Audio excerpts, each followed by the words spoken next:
It is a great pleasure today to welcome Nancy Lindborg to the school for this forum. And while Nancy Gallagher will be providing the introduction of our speaker, I just wanted to say a personal note of welcome to Nancy, who I've had a pleasure of working with for a number of years.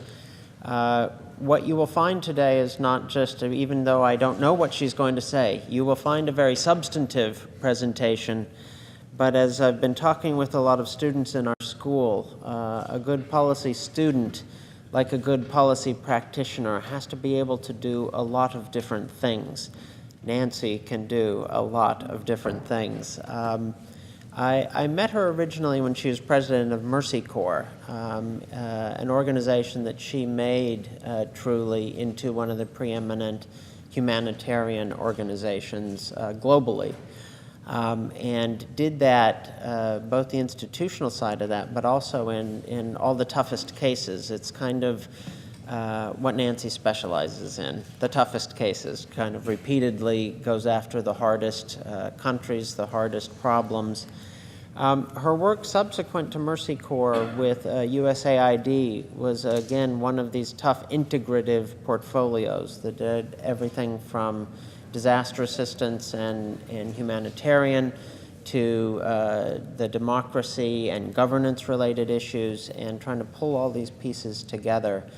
Now as the president of the U.S. Institute of Peace, I think an organization that has a similarly integrative need to try to pull very different issues relating to conflict, relating to governance and political systems, and to on-the-ground humanitarian and human needs.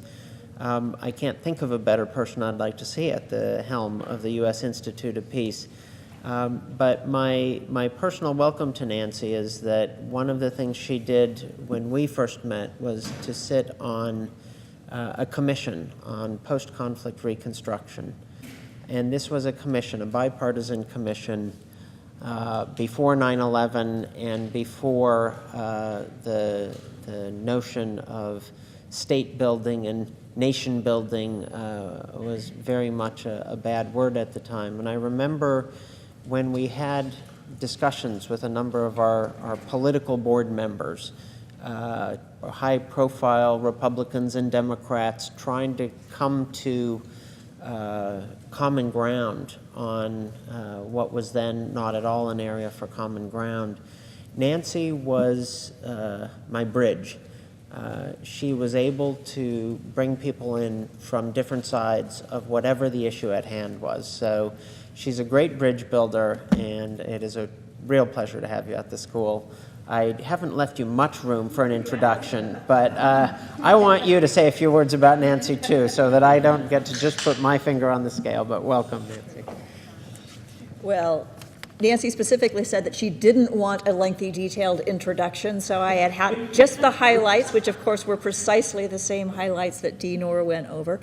I guess what I wanted to say, in addition to sort of her list of accomplishments, is that the set of issues that you're working on throughout your career, whether it's been at Mercy Corps or at USAID or now at USIP, are directly related to the set of issues that we've been interested in at CISRM for a long time, looking at the intersection of conflict and development, at how environmental change is affecting that, at disease as a vector for conflict, at the interplay between state and non-state actors. How do you get them to work together effectively?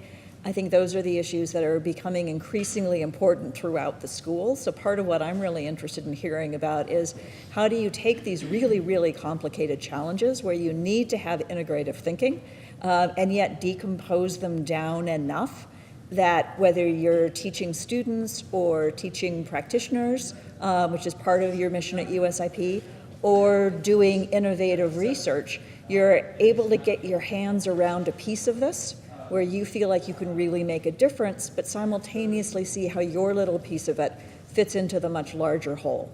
So I'm really welcome you coming, and you should tell us, are you on the record or off the record? I'm not in government anymore, so I'm on the government. Okay, so that's great, thank you.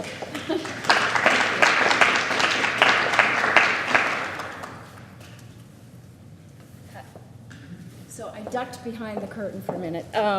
Thank you. It's great to be here, and thank you for the welcome.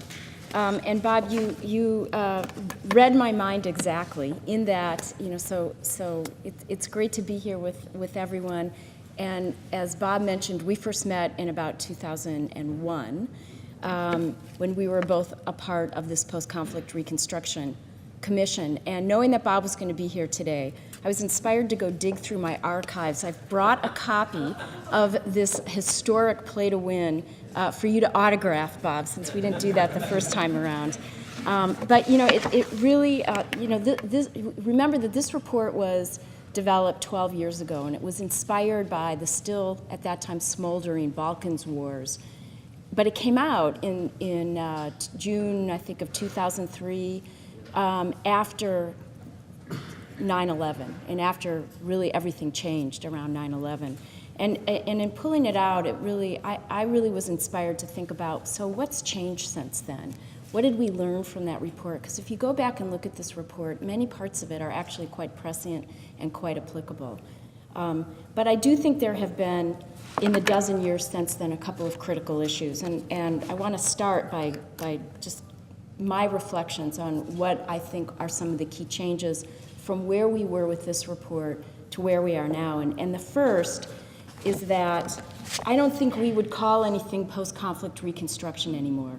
Post-conflict, I think, has become a bit of an overly optimistic way to think about things. And instead, what we're seeing is that there are really very rarely instances of clear-cut linear transitions where now you have conflict, now you have post-conflict. And increasingly, we've really grappled with this idea and come to terms with the idea that you have more frequently these cyclical and often spirals of conflict that can grip countries and communities, often for decades. We've learned that you can't do just state building, but you have to also do peace building, and that they come together, and you have to work at every level of a community and of a country to really move beyond conflict. And the field of democracy has shifted a lot. It's shifted from this over-reliance, not always in practice, but certainly in theory, over-reliance on elections and some of the institutions of democracy, to an increased approach around rights, and a shift to a state-society relationship instead of institutions. One of the most important recommendations that's embedded in this report, and what I think is one of the greatest unfinished but most urgent challenges, is this need to think of a more comprehensive approach, or to think of the systems approach. And Nancy, I think both of you were flagging this, that we continue to think about these problems and our efforts in a series of stovepipes that ultimately can undermine the overall objectives. And it comes to the heart of how do you take good ideas and apply them in a real world of bureaucracies and complexity. Most importantly, one of the things I've seen is that we have increasingly understood the escalating global damage and the cost, the danger of fragility. And just to make sure we're all on the same page on what we mean by fragility, because I think that coming out of a background of weak states, people often think of fragility only in the terms of being weak and ineffective, which is certainly a big feature of fragility. But as we saw with the Arab Spring, fragility can also be very strong states, strong like cast iron is strong, but are ultimately brittle. So you have there's an illegitimacy that creates that brittleness and ultimate fragility. So you can be weak and ineffective, or you can be illegitimate, or you could be both. And what the results are is that we have this irrefutable correlation between fragility, between violence and conflict, between poverty, and in some instances, in growing instances, violent extremism. And I can't help but noticing that a number of the speakers that you've had here at this series are all addressing pieces of that set of problems. Your past speakers looking at corruption, the building state resilience by improving public administration. I mean, these are all parts of how you would tackle fragility. So I think this is very much of a piece and an important way that we think about things. I am very struck, you've heard my background, that I came from the world of NGOs and then I was in AID. You know, we have made extraordinary progress over the last 15 years. And if you look at the way that the world has organized to meet the challenges that were laid out in the Millennium Development Goals, it's pretty stunning. It is, and Bob, coming from the UN, certainly lived that. But since 1990, you know, the success is remarkable. We've cut in half by 700 million the global population that lives in extreme poverty. We've halved the number of people suffering from hunger. We've halved the deaths of women in childbirth. I mean, who knew that we would be able to do that, except in fragile states.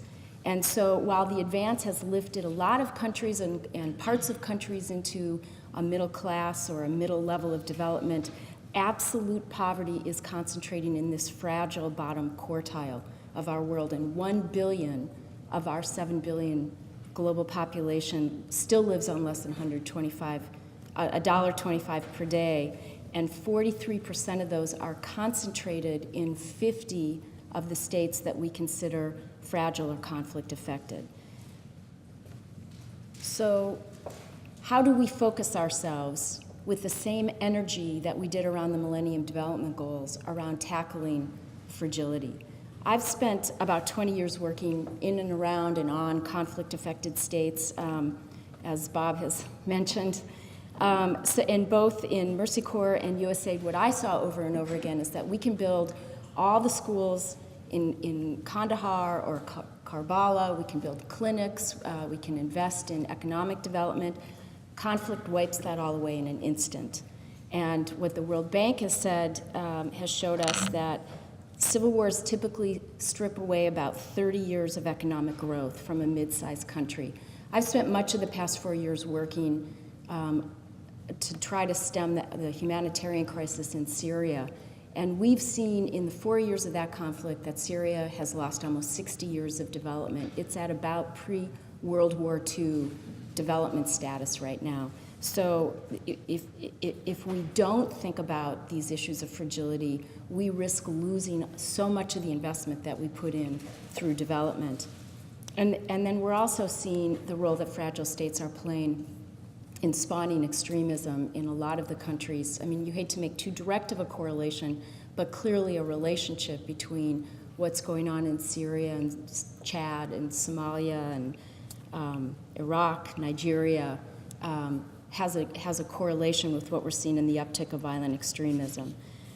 So I finished out my time at AID and my time as an active humanitarian responder in the year 2014, which is when we also saw really a spike in violent conflict that is unlike anything I've seen in my 20 years. And the UN defines crisis along a scale where 3 is sort of equivalent to a 4-alarm fire. And it requires massive international mobilization of people and resources to respond to that crisis. 2014 had 4 of those crises. Every one of those, it means a strain on the system. 4 has strained us almost to the break point. And all of those crises were specifically related to fragility and conflict. It was Syria, Central African Republic, South Sudan, and the worst Ebola outbreak in history, which happened in West Africa, 2 of those countries just starting to get some traction out of several decades of a bloody conflict. So I'm now 10 weeks in to my new position at the U.S. Institute of Peace. Not quite as long as Bob has been here. But to me, everything that I've just laid out has really underlined for me the importance of understanding conflict dynamics, of understanding how to address fragility, and focusing in on this as a really critical global threat. Importantly, at USIP, we don't seek to end conflict. Conflict, as I think everybody agrees, is a feature of human nature. I'm sure that any number of us here in this room have had a conflict in the last week with a colleague or a family member, and I will trust that none of them ended in violence. But this is not often the case. And what we seek to do, rather than end conflict, is to provide the kinds of tools and the kinds of approaches that enable conflict to be managed, for conflict to be constructive, and ultimately the potential for conflict to be transformational, as we saw, whether it's the civil rights movement in this country, what we saw with Indian independence, the effort to end apartheid in South Africa. But left unchecked, conflict in a fragile state, without the systems to manage it, without the people's ability to manage conflict, is when you see things rolling back. So one of the first things I did when I got to USIP was to visit Afghanistan. Afghanistan is a place that, in my experience, defines resilience at the individual level, people who have withstood 36 years of conflict and still remarkably get up and energetically try to move their lives forward, but fragility at the government level. And this is a place, obviously, where the United States has had an intimate engagement over the last 14 years. But returning to the big challenge that I laid out earlier, this is, I think, a poster child for an engagement that illustrates the perils of not having a comprehensive effort with a shared understanding of what was our goal in that effort. The 14-year-old US-led campaign often was an effort where you had 2 wars and a development campaign. And while the US intelligence community led a counterterrorism war, and the American military and NATO fought the counterinsurgency, you had other actors trying to do development work. And we held a 2-day conference in USIP earlier this month, just prior to President Ghani's visit, where we convened experts, both Afghan and US experts, who have been very engaged in this from both military and civilian efforts over the last decade. And they really found that this was one of the most important and salient findings, is that peace building and state building was often put aside for the more immediate counterterrorism and kinetic warfighting priorities. And the result is that we often canceled efforts out. And I saw this for myself when I was in Kabul last month, in that there have been some extraordinary sets of progress in Kabul, in education, in longevity, in health. Afghanistan has moved extraordinarily forward in the last 14 years, and we should all be very clear about that and celebrate that. 8 to 10 million children are now in school. This is 10 times more than what it was in 2001. 40% of those students are girls in a country that previously girls were banned from going to school. However, it still is not at peace. Afghanistan is not at peace with itself, it's not at peace with its neighbors, and so all of those gains remain very, very tenuous, and they remain in peril. And we also, I was in a room like this in Kabul with a group of university students, both men and women, girls and boys, and they had, I was there because this was a group of students who had formed a peace club. And USIP is working with this university to develop a curriculum of peace-building tools, a lot of techniques for mediation, for conflict resolution, for understanding the dynamics of conflict that actually the government of Afghanistan is rolling out across their universities. And in talking to these students, I talked to this one young woman, Roshan, who's a law student, and I thought they were going to tell me about their dreams and aspirations to negotiate peace and to be statespeople and diplomats. And what they talked to me about was how they are using these skills and these tools to resolve conflicts with their neighbors, with their family members, within their communities, because this is a country that has been at war for 36 years. We are 10 years away from having nobody left alive in Afghanistan who ever lived in that country in a state of peace. But rather, peace becomes an aspirational vision that most of them have never experienced. So for me, it really underscored how you need to work at peace at all of these levels, and that there's a need to connect these different activities against a common shared understanding of what it will take in the longer term to both do state building and peace building. I came away from my visit very encouraged. The week after I was there, President Ghani came to the United States, and we hosted him at USIP for a conversation. Now, he is, as many of you may know him because he's been around for a long time. He literally wrote a book about how to deal with taking a country forward out of conflict. So from the technical perspective, he is extraordinary, and he said all the right things about the need to create an inclusive government, to focus on security, to focus on justice systems, to tackle the corruption that has crippled that country. It remains unclear whether he will have the political savvy to pull it off, but for the first time in 14 years, the United States has a partner with the president of Afghanistan that gives us the opportunity to do the unfinished business in Afghanistan and truly move that country forward out of the otherwise very perilous place that it is. Coupled with his approach to the regional peace building, where he's made an extraordinary effort to reach out to Pakistan, to China, to all of the neighbors, and to create the platform for an inclusive peace dialogue. So I'm very optimistic, and he came away from Washington with what he needed in terms of continued Washington commitment, both for a slower troop withdrawal and our ongoing commitment on development. However, the good news, against that good news, he doesn't have forever. And so it's how do we help him work on a very complicated agenda in a way that puts a clear goal across all of our lines of effort. And that's one of the most important things that we're working to promote as a critical set of policies going forward. And this is in a backdrop where, in the United States, one of the biggest divides that we have is not so much, Republican, Democrat, or left or right, but it's really in a world where we have these 24-hour news cycles, and we have 4-year or 6-year, 2-year or 6-year election cycles, that it's really hard to maintain momentum across those divides. And the real divide that we have, I would posit in our policymaking here, is that we have short attention spans, and it's very hard to sell complexity in a world of quick fixes and simple approaches that constantly take precedence in our policy conversations.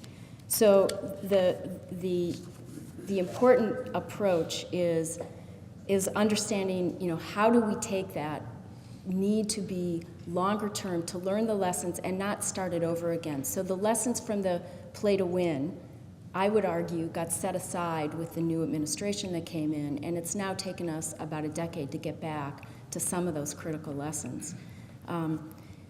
I think this is an important mission of the U.S. Institute of Peace. USIP was founded 30 years ago, and it's a really unique institution in that it is federally funded, it's a direct funding from Congress, but it is independent. And it is an institution that is not a part of the administration, but rather conceived of as a bipartisan entity for the purpose of providing analysis, tools, and greater understanding of how do we resolve conflicts. It has this very audacious vision of a world without violent conflict. And the way that it's evolved is that we both get ourselves dirty in the field and connect that with the kind of research and thinking and training and policy recommendation that hopefully can move us forward on how to address some of these critical threats. So let me just leave you with 3 key thoughts. The first is that we're at the end of the Millennium Development Goals, and as probably most of you are aware, we're in the process of negotiating what comes next in these Sustainable Development Goals. And the draft that is currently under negotiation includes what is known as Goal 16, that says to promote peaceful and inclusive societies for sustainable development, provide access to justice for all, and build effective, accountable, and inclusive institutions at all levels. This is pretty much as close as you'll get to a succinct recipe for how to address fragility. This is also highly controversial among a number of states because it gets states at where they live in terms of the need to be all those things. This is critical that this stay in the post-2015 goals, that this become a part of how we rethink. Otherwise, we will stop making progress on tackling poverty, and we will continue to be faced with some of the threats that are specifically posed by fragility. So I encourage all of you to use whatever activism you have to advocate for inclusion of that goal, and not let it get washed away in the political process. Secondly, we need more than ever Americans to be deeply engaged in these issues. I think this is talked about a lot, that people are more than ever wanting to use the bridges or the oceans and the borders to protect the United States. I think Ebola, more than anything, made that clear that that's not possible, that when there are holes in the net, everybody is affected. And so it's one of the wonderful benefits of the School of Public Policy, the fact that you've got students here working with faculty and deans as you have to work on these issues. And part of USIP's mission is to work with universities globally with a special emphasis here in the United States. And we've worked a lot with the University of Maryland, providing both grants, awards, having partnerships. And I was asked specifically by my team to note your distinguished Professor Emeritus Ted Gurr, who has been an inspiration to many of the USIP team with his authority on the roots of violent conflict, and especially the way in which minority groups are at special risk in conflicts. And we supported him about 25 years ago with a research grant, and he also was a Peace Fellow at USIP. So these are some of the ways in which, over its 30 years, USIP has seeded the way that we think about and work on issues of conflict. And then also, I don't know if there's anyone here from the Center of International Development and Conflict Management. Are you Paul Huth? Okay. But when I was at AID, teams from this center were very instrumental in helping to think through what are some of the indicators of fragility and in both domains of ineffectiveness and illegitimacy that is continuing to I think, influence how we can understand, how we can predict, and therefore how we can make a difference on fragility. And then thirdly, and I'm going to really hit this point once again, is that I think we've learned from the report that we worked on to any number of thoughtful scholarly efforts that fundamentally we need inclusive politics, we need access to justice, we need reconciliation, we need economic foundations. We need that package to help countries move out of what are otherwise spirals of continuing conflict. The difficulty is, how do we apply that? And we know that we need to do a better job of breaking through bureaucratic barriers, both within our own country and across the international community, to identify a common understanding of how to move forward and to work in more of a systems approach. So whether we're responding to disasters or trying to address fragility, it's understanding that systems approach rather than tool by tool or expertise by expertise. This is a big issue that USIP is working on because we live at the center within the US government of state, AID, and DOD. And it's how to help create a synthesis of these institutional capacities and thoughts and try to push forward pathways and policies that can make a better difference and not cancel each other out, as we've seen in places like Afghanistan. I think this is one of the biggest challenges that we have. It lays out an important both research and practice agenda, and it's one that we'll be working on at USIP. Welcome the partnership with people like you all here. And let me just close by saying, one of the most important things for me about the U.S. Institute of Peace is that it really exists as a recognition of American aspirations for peace. We have a beautiful building on the Mall. Has everybody seen the building? So it's got I've learned that every taxi driver in Washington, D.C., go, oh, the Peace Building. Every 8th grader in America comes to Washington, D.C. for spring break. They're all there right now. And we have an exhibit on the first floor. And I've learned in talking to a number of 8th grade teachers and other grades that it is a relief for them as they take their students along the mall from war memorial to monuments to presidents who were great because they brought us through wars, to be able to come to a place where peace is being thought about. And it's not just Birkenstocks and old hippie vibes, but USIP is really this place where realism and idealism come together, and it's an aspiration of the American people, and it's one that all of us are a part of. And I think it's more important than ever to help communicate that both here at home and around the world. Thank you very much, and I look forward to the conversation and taking questions.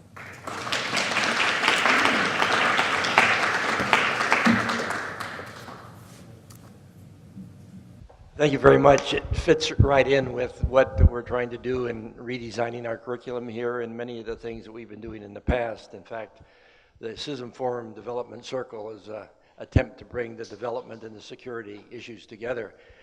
But in the comprehensive approach, I think, is so valuable. But as you do that, you have to rethink each of the former stovepipe areas. And you mentioned corruption, you mentioned democratization and governance.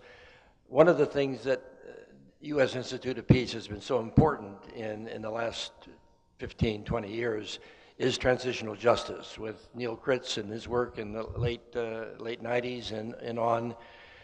How do you understand reckoning with past wrongs now in the context of overcoming the isolation of the different parts as we move forward into the future?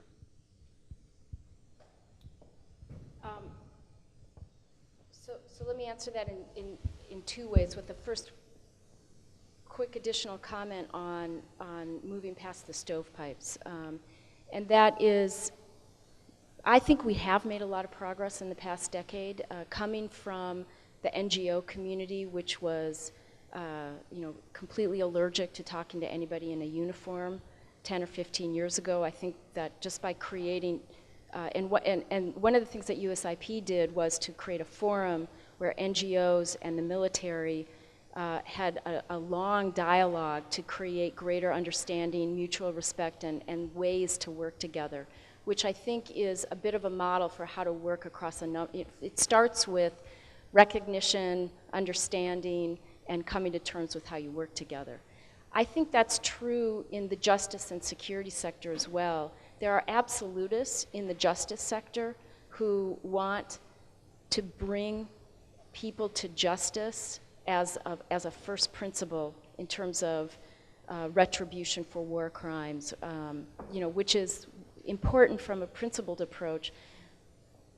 And I think you need to have a place to talk about it in a way that connects it to the particular context, about what makes sense for traditional transitional justice in that place for that time. And therefore, we've seen some of the different models emerge, whether it's Rwanda or South Africa.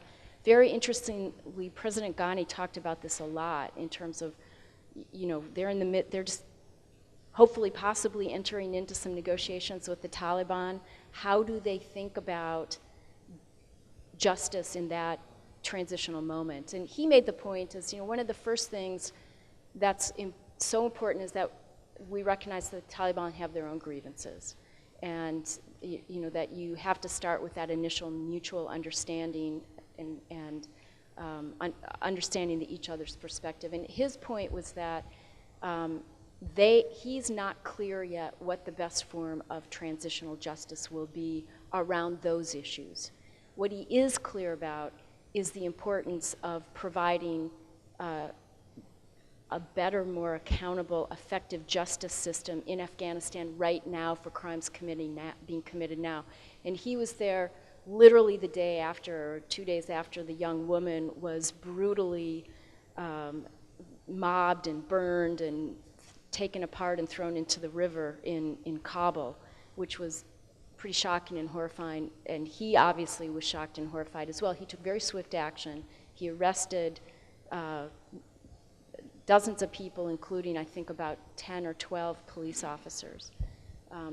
So bottom line is, it's critical, it's important, it has to be contextual, and it has to be a part of an understanding of how you're going to move forward out of whatever that conflict is.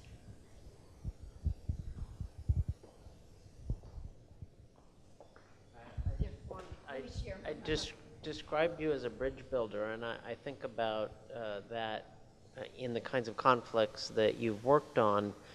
But here in our nation's capital, we have never been so polarized on so many fronts. I think literally we never have been in the history of the United States. What are the bases for a long-term common vision that Republicans and Democrats can rally around in this area? It just the bouncing back and forth along political cycles and the like is very destructive, but I'm not sure how much has changed in this kind of 15 years that you talked about in the beginning in terms of the basis for a bipartisan approach to these issues. Where would you put your money on that?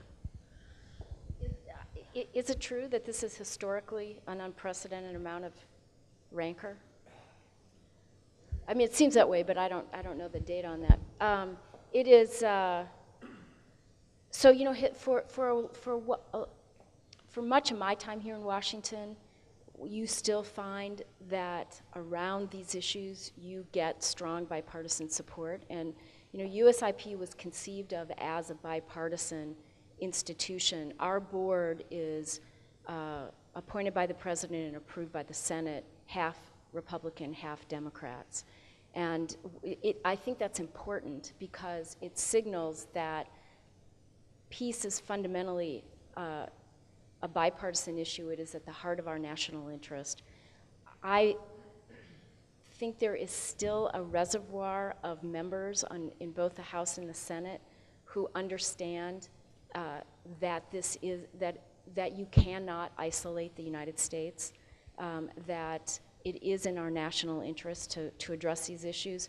I've had a number of conversations with the new members who are also former veterans, because ultimately a big shift over the last decade is that the military has come out as one of the strongest champions of having a more nuanced understanding. They are huge champions of USIP, big champions of the 150 account, where all the foreign assistance, all the civic engagement internationally is in our 150 account. No one is a stronger champion of that than the military, and they actually have a very persuasive voice on the Hill. And so I'm encouraged that this will remain an area where wisdom will prevail, but I don't think we should take that for granted, especially as we go into yet another election cycle. But the evidence is overwhelming that it matters. It matters that we understand, that we think about, and that we go out and address these issues.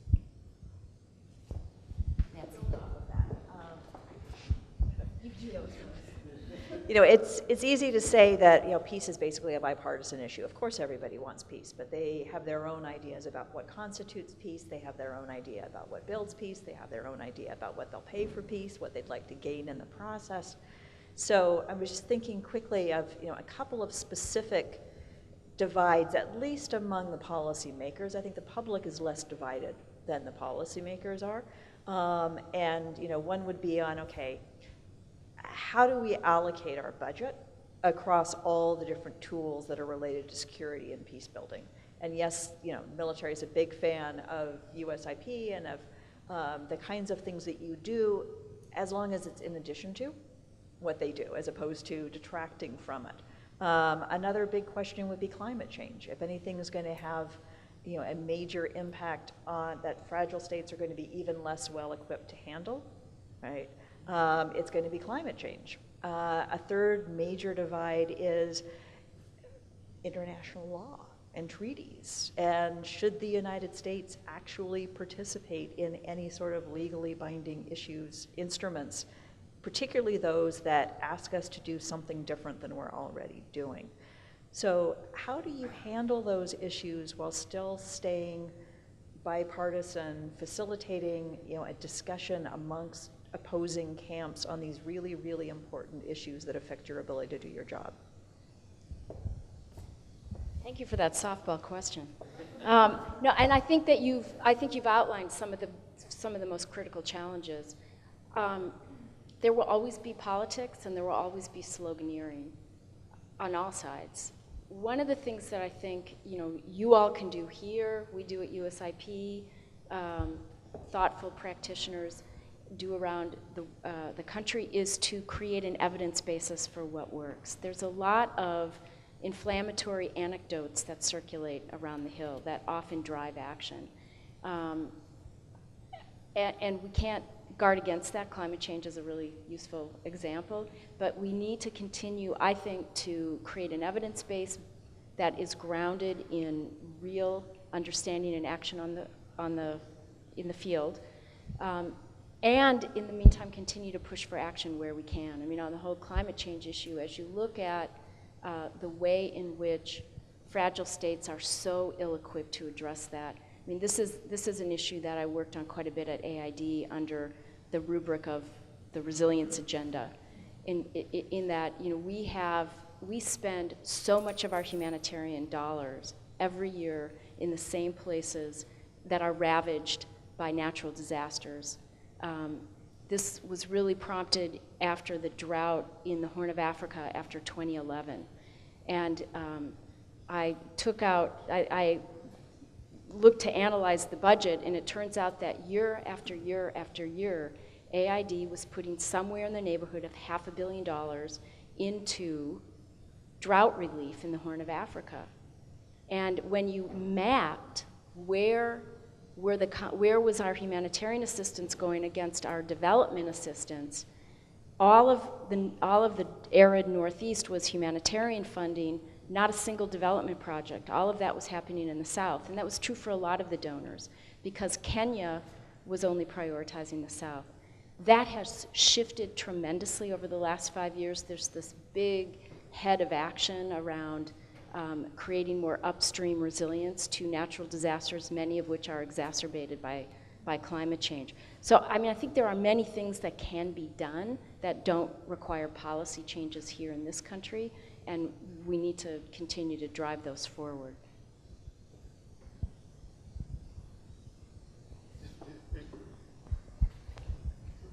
You talked about the trouble in Afghanistan and the pushback that the security providing agencies were getting about too much emphasis on security, not enough on development and infrastructure and governance. But you always hear in reply to that, well, we can't have a functioning government, we can't have a functioning society without security. And so I'm wondering, in your mind, how do you deal with that idea that security is fundamental and foundational, and without it, you can't even try to build a society, a government, a justice system that is effective in doing the kinds of things that you're trying to do.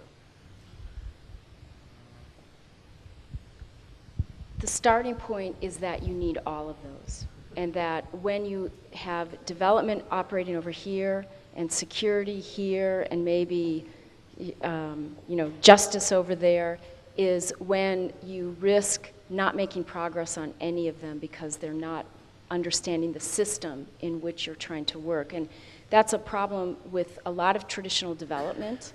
The Millennium Development Goals were beautiful in the simple clarion call they provided, but they really didn't provide a template for making progress when all you're doing is sending girls to school or you're building a clinic, right? So it really, the new frontier is understanding how they all work together. Development professionals often would not want to talk about the role of a police force or a customs guard or getting the bad guys.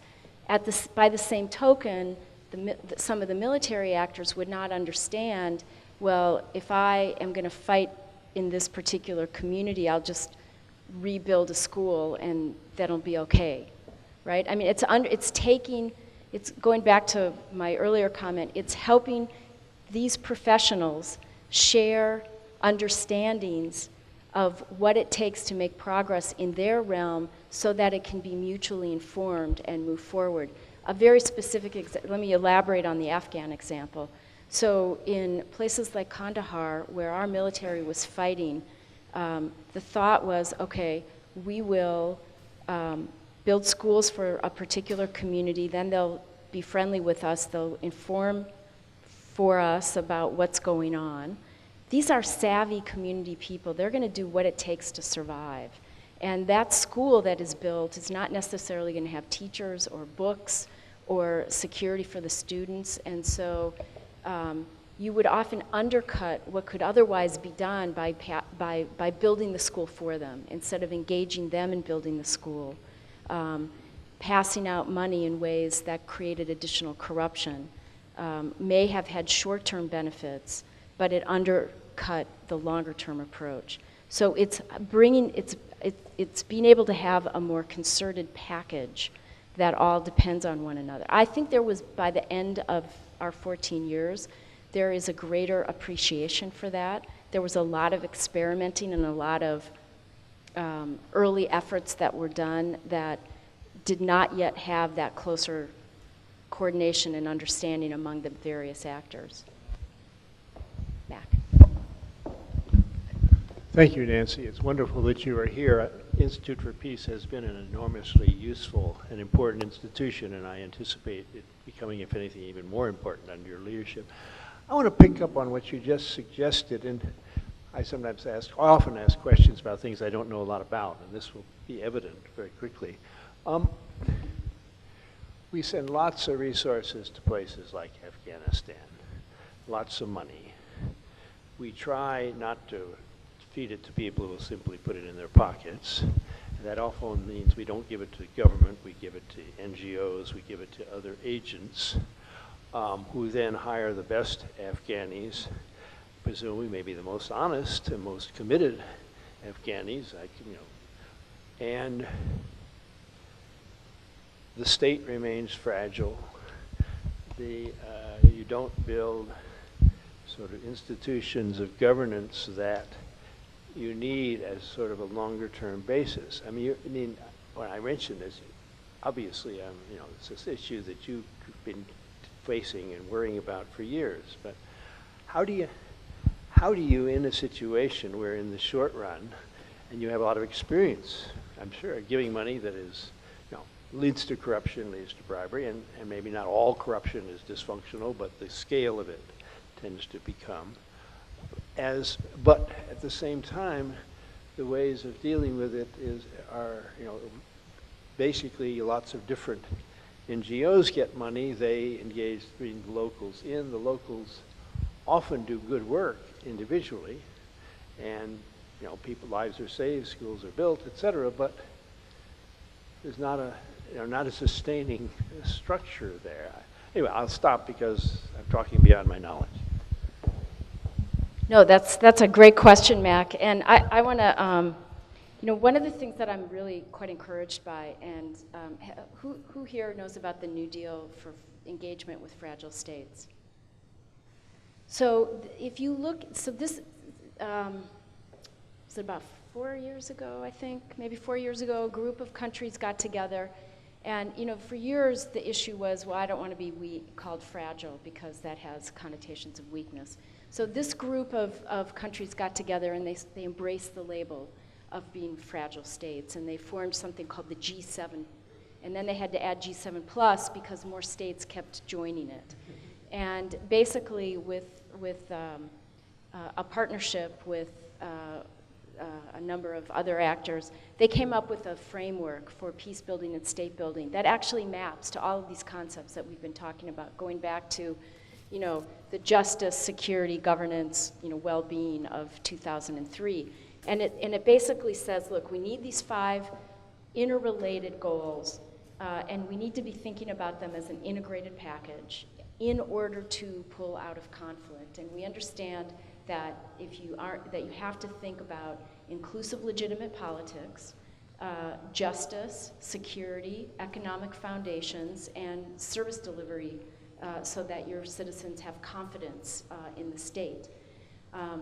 And it's a partnership with the development partners so that the way that it's conceived of is there's a joint conflict assessment so that there's greater shared understanding of what are the drivers of conflict in that particular country, and then there's a jointly agreed upon framework for action.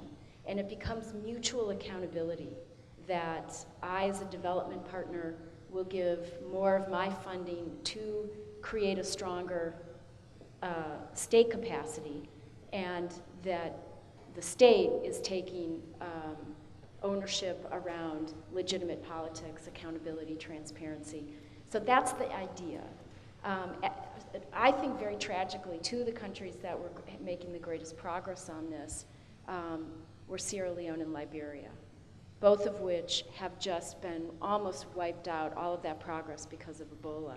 So two other countries that were signed up for the program and were moving on this, but then started exhibiting behaviors that were not consistent with what the agreement was, actually proved the case because they then re-erupted into violence, South Sudan and Central African Republic.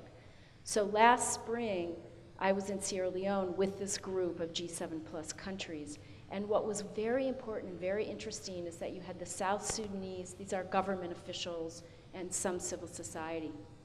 You had the South Sudanese government officials sitting at the table, and it wasn't the Americans or the Brits who were saying, you know, what are you doing? You've just completely pushed your brand new country into extraordinary danger and violence with this eruption in 2014 in Juba and the resulting resumption of fighting. It wasn't us who were saying that, it was the Liberians and the Sierra Leones as a part of this group who were saying, you are not following the framework. And so it proves the case that you have now, you did not practice legitimate inclusive politics, and they did exactly what would be predicted. They went into deep violence. So I have great hope that that provides, surprisingly Somalia is actually sort of baby steps by baby steps making progress on this approach. They have made some progress on being more inclusive with the federated approach. So it provides a model of how to work in partnership with these countries in a way that they own the process and moves you towards the kind of legitimacy that I think a lot of the development organizations that are responsible who get this would be eager to work in closer partnership with local governments. I know that most of the multi-mandate NGOs, certainly the UN, they seek to move as quickly as possible from anything that looks like direct service delivery to creating a more systemic, longer-term approach, but you need that government partner, which this New Deal provides. If we can, it won't be easy, and I don't want to be Pollyannish about it, but it's a very aspirational, very encouraging framework that embodies and enshrines a lot of these approaches.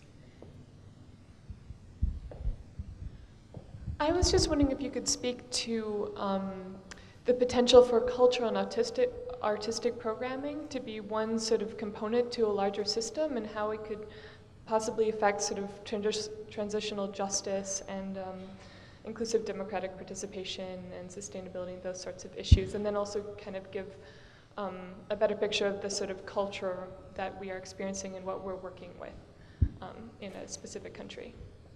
Well, that's a great question, and in fact, just this morning I met with a group of people within USIP who have spontaneously formed an arts and culture forum because we do so much of this kind of support in so many of these conflict countries.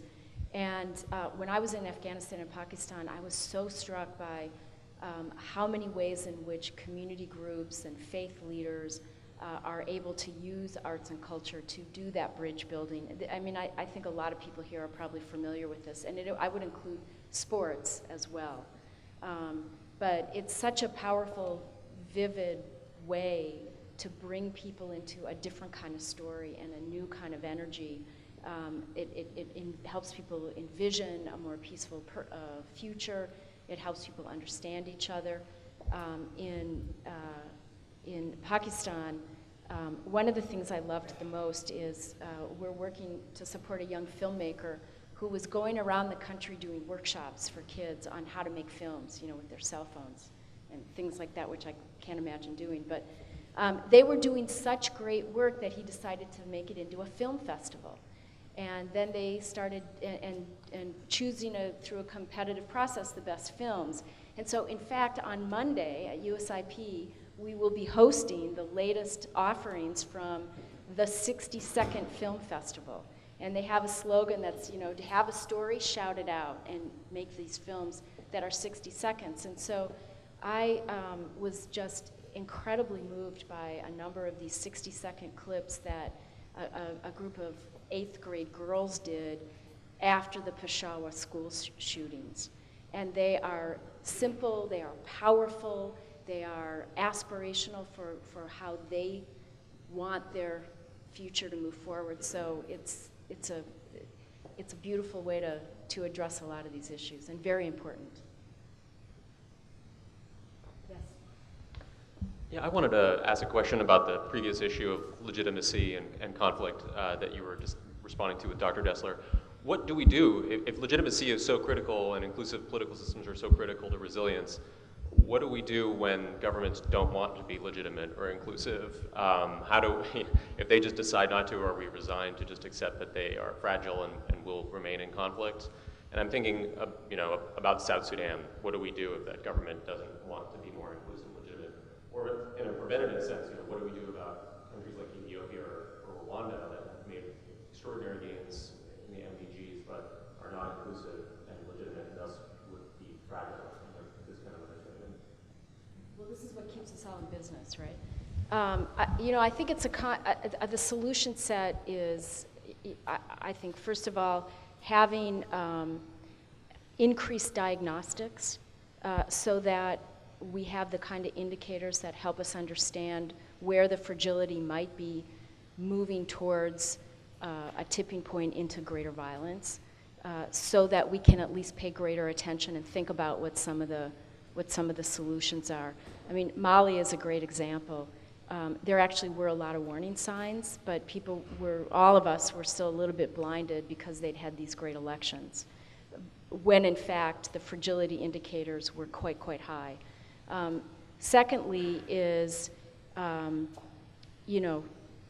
there are many parts of a peacemaking solution, and where we are in South Sudan right now is trying every possible tool related to diplomacy, regional diplomacy, international diplomacy. All the levers are being used to try to address that. At the end of the day, the kind of approaches through the G7 Plus is seeking to create a different normative understanding and having it be norms that are created and monitored and pushed by the fragile states themselves is ultimately more powerful, I think very powerful. But it will be a combination of all of these. But having a greater understanding of what constitutes fragility and how to be alert to it and think about it. Arab Spring, I think, is a great example where we thought there was this cadre of very strong institutions when in fact, or regimes, when in fact, because of the illegitimacy, they proved to be brittle and fragile. So that at least you can be thinking about what are the different diplomatic, development, and possibly defense tools that you need to bring to bear on that.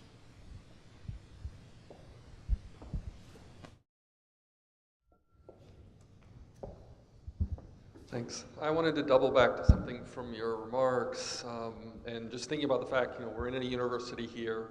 You mentioned USIP's support of Ted Gurr and others. So I come to this from the perspective of having been a USIP alum, having worked there, but also having been a casualty, and a casualty specifically of when Congress came on the attack. And in that time, one thing that was noticeable to me was, and in fact putting together, I was working in the grant program, putting together summaries of what USIP's grant program had supported over the years, which if people don't know, 2,000 plus grants to over 1,200 different applicants, roughly about 8,000 different formal products coming out of those grants, not all of which were for academic research, roughly about 500 books, essentially the entire field of peace studies and the entire field of conflict studies from its formative development was sponsored by, subsidized in some way by USIP. Nobody in USIP was willing to tout that to Congress. There was a sense that that would be met on deaf ears. In the wake of all that, it happens that USIP's grant program is essentially no longer giving grants currently to the research community.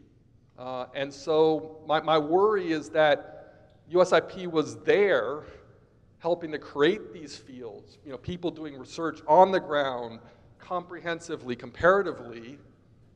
Does that begin to wither on the vine, or is there a sense that USIP is not prepared to stake out turf saying that academic research is essential to that mission and making these understandings more concrete, more defensible, more rigorous? It just worries me, and it worries me having gone through that experience and seeing what came out. And during my time there, frankly, it got boiled down to if USIP could demonstrate that it saved American soldiers' lives, that was the selling point, rather than being able to demonstrate effective means to achieve peace, to reduce conflict through studying the problems intensively, including through academic research. And that was just worrisome. Well, so first of all, we should talk more. That's always helpful to get that kind of historical feedback. My sense is that, USIP and probably you all to some extent suffer from the classic challenge of trying to simply communicate a great deal of complexity. USIP is a complex organization working on complex problems, and you don't have the luxury of going into a great deal of detail when you're talking on the Hill, for example. That's a generalized statement. So I just say that I offer that up as possibly what was going on at the time that you just referred to. We are, I just met with had a meeting this week for the latest slate of grants and peace scholars. We are moving forward with that. The big push that I'm looking to make is creating greater strategic coherence between all the pieces of USIP, because we do have these grants, we have fellowships, we support scholars, PhD scholars, we do research, and we publish, and we have programs on the ground. There are a lot of institutions that do various of those activities, but USIP has this ability to bring them into alignment and really have impact when we focus. I would love to talk to you more about what does the field of peace studies need now, because I know that there's been this extraordinary 30-year history, and you have partnerships with universities all across this country that now have very, very mature and vibrant peace studies departments or fields of study.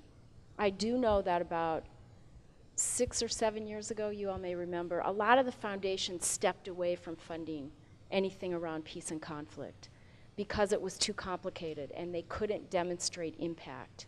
And so, Hewlett and Ford and Rockefeller all stopped funding this space. So one of the things I think that we jointly have the challenge of doing is figuring out how to discuss and how to capture and demonstrate what it is we're doing, what impact are we having, what difference are we making, and I think that's a joint challenge. And so again, please come and talk to me about it, because I'd love your further thoughts on that. Great.